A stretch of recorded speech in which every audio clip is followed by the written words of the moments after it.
বন্যা পরিস্থিতি নিয়ে আরো জানাতে ফেনী থেকে আমাদের সাথে আছেন সহকর্মী আহসান রিটন। আপনার কাছ থেকে ফেনীর বন্যা পরিস্থিতি জানবো। যারা একটু উঁচু এলাকাতে গিয়ে আশ্রয় নিয়েছে তাদের বিষয়ে জানি, কিন্তু যারা একটু নিম্নাঞ্চলে বসবাস করে তাদেরকে উদ্ধার করা সম্ভব হয়েছে কিনা?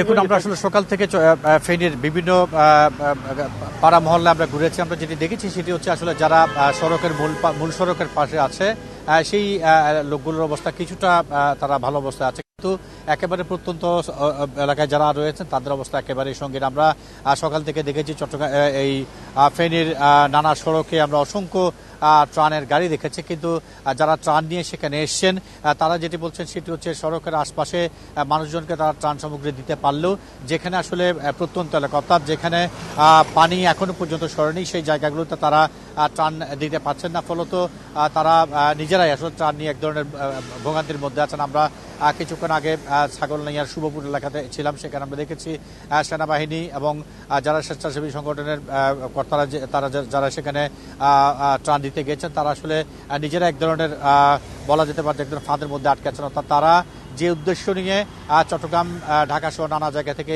এত দূরে এসেছেন মানুষকে ত্রাণ দেওয়ার জন্য, সেই কাঙ্ক্ষিত মানুষকে তারা পাচ্ছেন না। অর্থাৎ তারা আসল একেবারে আজকে 4 দিন ধরে যারা একেবারে অভুক্ত আছেন এবং পানিবন্দী অবস্থায় আছেন তাদেরকে আসলে তারা ত্রাণ দিতে পারছেন এবং সেই কারণে তারা কিছুটা মনক্ষুণ্ণ অবস্থায় বসে আছেন। এবং আমরা দেখছি তারা সেনাবাহিনীর সঙ্গে যোগাযোগ করছেন এবং সেনাবাহিনীর মাধ্যমে হয়তো পরবর্তীতে সেই সমস্ত ত্রাণ তারা দিবে।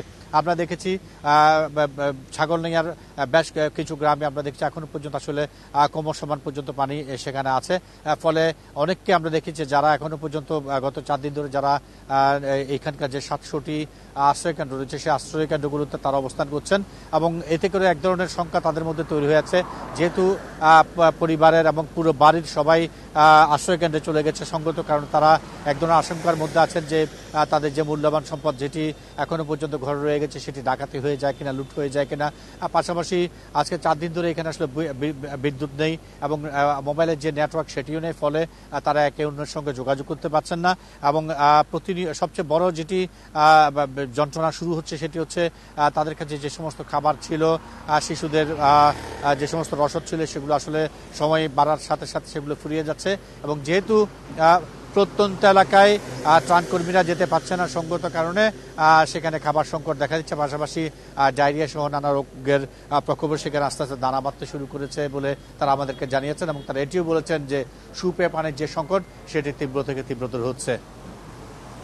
জি, আপনি থাকুন আমাদের সাথে। আমরা একটু কুমিল্লার খবর জানবো। সহকর্মী তানভীর খন্দকার আছেন কুমিল্লাতে। তানভীর, আপনি জানাবেন যে কুমিল্লার বন্যা পরিস্থিতি কি এবং সেখানে আসলে পর্যাপ্ত ত্রাণ সহায়তা দেওয়া যাচ্ছে কিনা? কুমিল্লার বন্যা পরিস্থিতি কিন্তু অবনতির দিকে যাচ্ছে। বুড়িচং উপজেলা, ব্রাহ্মণপাড়া উপজেলা, দেবিদ্বার, তিতাস, নাঙ্গলকোট, 14 গ্রাম সহ 17টি উপজেলার মধ্যে 14টি উপজেলায় কিন্তু এখন বন্যা কবলিত। আর ত্রাণ যেটি পর্যাপ্ত পরিমাণে ত্রাণ আসছে, আমরা দেখতে পাচ্ছি যে ট্রলারে করে, স্পিড বোটে করে স্বেচ্ছাসেবীরা কিন্তু ত্রাণ নিয়ে আসছে, বিভিন্ন জেলা থেকে আসছে। এই ত্রাণগুলো আসলে তারাই আবার পৌঁছে দিচ্ছে দুর্গত এলাকায়। আমরা যাত্রাবাড়ি থেকে এসেছেন ডলফিন ক্রীড়া সংস্থার লোকজন, তাদেরকে কিছুক্ষণ আগে দেখেছি যে এই এলাকার বাক্সিমূল এলাকার বিভিন্ন গ্রামে গ্রামে গিয়ে ত্রাণ দিতে, কিন্তু তারা যেটি বলছে যে আসলে তারা জায়গা না চেনার কারণে কিন্তু ত্রাণ দিতে কিছুটা সমস্যা হচ্ছে। তবে কিছুক্ষণ আগে স্বরাষ্ট্র উপদেষ্টা কুমিল্লায় এসেছিলেন, তিনি যেটি বলেছেন যে ত্রাণ বাড়ি বাড়ি পৌঁছে দেওয়ার জন্য নৌবাহিনী, সেনাবাহিনী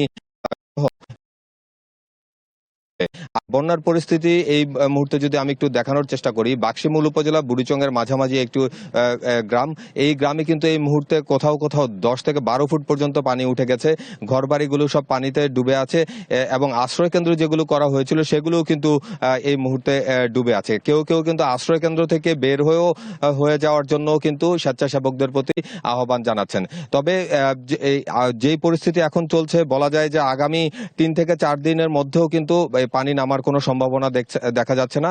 তবে আমরা স্বরাষ্ট্র উপদেষ্টার কাছে প্রশ্ন করেছিলাম যে যেহেতু গুমতির বাঁধে ভাঙনটি প্রায় 500 ফুট চওড়া হয়ে গিয়েছে এবং দিন দিন সেটি বাড়ছে, সেটিকে প্রতিরক্ষা দেওয়ার কোনো ব্যবস্থা করবেন কিনা তিনি বলেছেন যে সেনাবাহিনীর সাথে কথা বলবেন।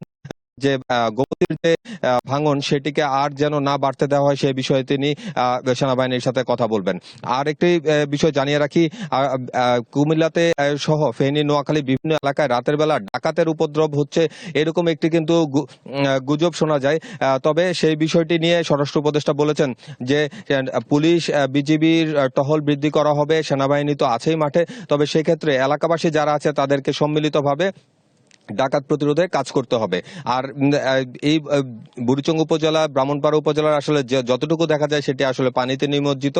এখানে খাবার পানি, বিশুদ্ধ খাবার পানি, ঔষধ এবং শিশু খাদ্যের অভাব রয়েছে বলে আমাদেরকে আশ্রয়কেন্দ্র থেকে দুর্গতরা জানিয়েছে। তো এই ছিল কুমিল্লা থেকে বন্যা দুর্গতদের সর্বশেষ খবর। তানভীর খন্দকার জানাচ্ছিলেন কুমিল্লা থেকে বন্যা পরিস্থিতির সর্বশেষ।